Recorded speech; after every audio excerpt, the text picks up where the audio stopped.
Hey, first half we had 4 assists and 6 turnovers, so I guess we're going to find the positive. We had 10 assists and 3 turnovers in the second half, so that was much better. We just got to share the ball more and continue to work on that instead of putting our head down going one-on-one. That's when we get in trouble and turn it over. We also got to start knocking down some shots. When the other team's playing zone and you're 3 for 20 from 3, it's tough. And so we got to, I think we're capable of doing it, but we got to at some point step up and get it done. But again, quick turnaround from Sunday's disappointment, and we were able to survive it, and now we got a little extra time to get ready for TCU on Sunday. Questions? Coach, y'all were in an offensive drought until that media timeout in the second quarter, and then you made 5 of your next 6. What changed?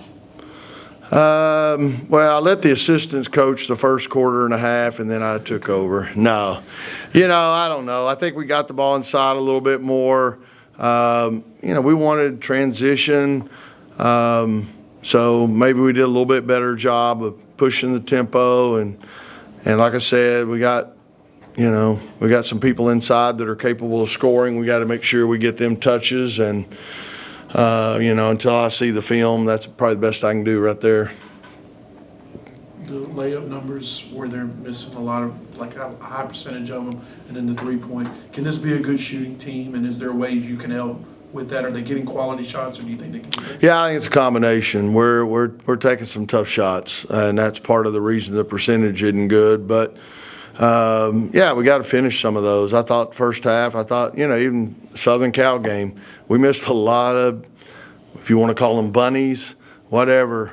We missed a lot of easy shots. And, we got a young team, no seniors, but that's no excuse. We got some kids that can play, and we just got to perform better. And, I've got to try to do a better job of putting them in the best position possible for them to be successul. Saw a lot of zone tonight and kind of got more used to it as the game went on. It looked How valuable is it? It probably was good for us, no doubt. And hopefully the second half gives us a little more confidence, because I think the first half we were probably, struggling mentally with it, And like I said, it's tough when you're not hitting shots. You can talk all you want about attacking and all those things, but at some point you got to hit some shots. And like I said, I think we're capable of doing that. Hopefully we step up in the future. But, yeah, definitely second half hopefully gives them a little more confidence. There'll be a lot of focus on Maryland and Tennessee and TCU coming up. What value does playing Maine? And then you got to know, I think, Rhode Island coming up soon. Yeah. What value do they bring? Yeah, TCU's, I think, ranked 17th in the country. We lost down there a year ago with all that talent we had. I think we lost by 2 or 3 points. So, it's going to be a great challenge. They reload every year. They do a good job, of recruiting talent out of the portal. Obviously Olivia Miles, somebody we're very familiar with, and several others. And then he does a great job of coaching, and so combination makes it a big challenge. But, again, hopefully all this makes us better. I'm still a little bit hungover from Sunday's game. Like I said, I've got a game like that, I got to help them get over the hump. So, but we went through a stretch in that game where I think we didn't maybe score a field goal the last, 5-6 minutes of that game Sunday. So we got to make sure we avoid droughts like that and against these great teams. But do you see value, like in Maine, for example? Is that Rhode Island? Are they teams maybe you'll see in the first round? Yeah, we try to schedule, obviously there's some mid-majors on the schedule, or non-power fours, whatever you want to call them. But, yeah, we try to get the best of the best. And, that was a team that we played in the NCAA tournament. It's been several years ago. I know the year before last I watched they played Ohio State in the NCAA tournament. I watched that. So they go out and play people, and then Rhode Island gave us all we wanted here a couple of years ago. So, those top teams, I think, Tennessee, Southern Cal, TCU, they're preparing you for the gauntlet of the ACC, and they're also preparing you for a possible postseason. So I think all these games have value, but we also got to survive them. So we got to step up and play better. Couple more questions.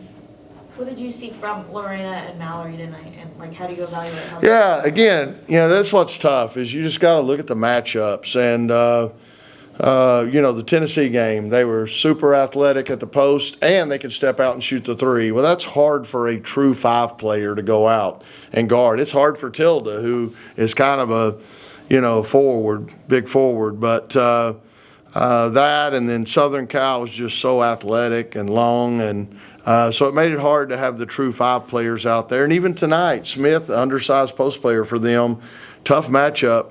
But we did get them in there some, and then we also went zone a little bit because we felt like that lineup would have a hard time matching up with Smith and some of the undersized posts. So they're going to be relied on. They're going to help us, but we're trying to win one game at a time. And every day's a new day. Every matchup's different, and so hopefully they'll stick with it, and we'll be able to. I think everybody on our roster will contribute at some point. Camille got her 3rd straight double-double. Can you talk about the impact that she's had on this team? Yeah, I was real proud of the effort she gave in the second half in particular. Again, she's got a high ceiling, but I think there's times she needs to, stay a little more engaged and a little more focused. And I thought the second half, she did an unbelievable job of that. She was attacking the rim. She was crashing the boards. She's very capable of guarding on the ball. But I thought the second half was definitely the best she's played since she's been here. And hopefully that momentum will carry over. You have another one? Yeah, just Go ahead. what's the biggest level of concern, and what's the thing you're hanging your hat on right now, the yin and the yang? Yeah, I think it's a lot of things. My level of concern, again, I think we got to be on both ends. We got to play more as a team. We got to quit. This Southern Cal game, we stood around and went one-on-one, and the other 4 players just stood and watched. We didn't get a post on the block a lot. We were 5 out, which we're not really running a lot of 5 out this year, supposedly. And then defensively, team, you can't leave your teammate on an island. You got to get in the gaps, help each other, build a wall, so to speak. You can't build a wall with one person. It takes multiple. And then we got to shoot the ball. Like I said, 3 for 20 from 3. I think we're better than that. But like I said, at some point, we got to start hitting them. And, again, we've got some people that we're really counting on that haven't stepped up and hit those shots yet. Thanks, y'all.